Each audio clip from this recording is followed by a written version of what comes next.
El meu avi va ser assassinat el 12 de setembre de 1940 i va ser llançat a la fossa 126, a la fossa de la Terra. Aleshores, com a neta, he passat pràcticament tota la vida pensant què fer, al principi sense saber res, sense conèixer el meu iaio, sense veure-li la cara. Jo m'assabente que està en la 126 i recordo un 14 d'abril vindré ací a Paterna a celebrar aquest dia i va ser un dia superdur perquè era el dia que jo era conscient que el meu avi estava ahí i no havia vingut mai i no havia fet res. Aleshores va ser molt dur, però aquest moment tan dur de pensar l'he oblidat, no hem fet res, va ser el que me va empujar, me va pegar un espentó per dir ara no puc sentir-me així i no puc deixar-lo ahí. Aleshores vaig contactar, i gràcies també al moviment memorialista que en aquest moment començava, vaig contactar en gent que ja estava en aquest procés, me van ajudar molt, vaig crear l'associació i vaig començar a soles i ara ja som un grapat de famílies. Afortunadament van ser assassinats del 27 d'agost al 14 de setembre de 1940 243 persones.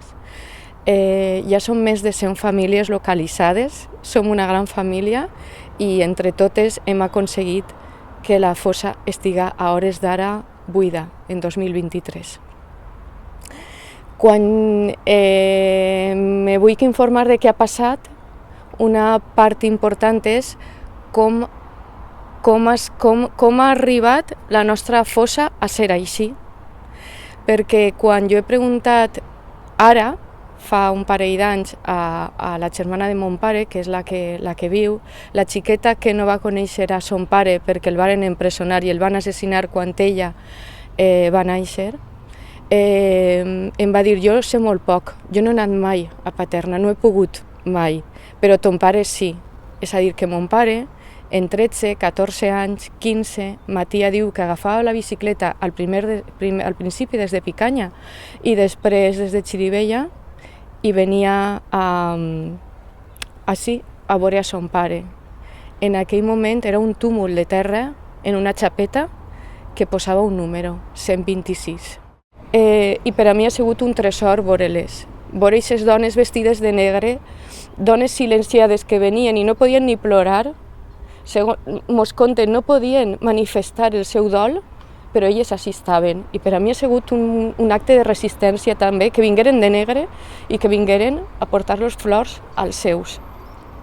Estic agraïda immensament perquè el meu també estava ahí. I potser la meva família no venia, però venien elles. I sí que després ja ha anat modificant-se fins a la que tenim ara. I també m'ha assabentat fa res, afortunadament, he pogut conèixer a l'autor, a Dionisio Vacas, que també, quan el vaig veure, li vaig dir que estava immensament agraïda, que en els anys 70, quan jo vaig néixer, i no sabia res, i no he sabut res durant la meva infància, adolescència i més enllà, ell s'havia preocupat de fer el memorial que tenim ara. Em sembla tan meravellós que algú fera això en un moment que podria tindre vinculació o no en algun familiar, però eren tots, jo he vist com que feren un acte de justícia poètica. Eren tots companys i companyes que lluitaren per uns valors democràtics, per la defensa de la república, i en els 70 hi ha gent que es preocupa per ells i diuen no, així, això anem a dignificar-ho. I construeixen el que tenim ara. Però els noms estan d'abans, no? Hi havia alguns taulells, però jo no crec que estigueren tots. Això ja hauria que comparar amb les fotos d'abans. És importantíssim que els seus noms continuen, però la fossa buida. Nosaltres la plenarem de flors. El feixisme la plena de terror, de sang i de mort, i nosaltres la plenarem de flors. I clar, la 126 jo la veig i dic, és que això és el que veia mon pare quan venia així, és que ha estat clavada en la fossa on ha estat el meu iaio, en tots els companys i companyes, molts anys. Aleshores, per a mi és un trosset de metal, però té un valor incalculable i vull que es conserve, perquè és per a mi és molt important, per a la meva família, però per a totes les famílies de la C26 pense que també. Me va fer un llistat de totes les persones que varen ser assassinades i per professions.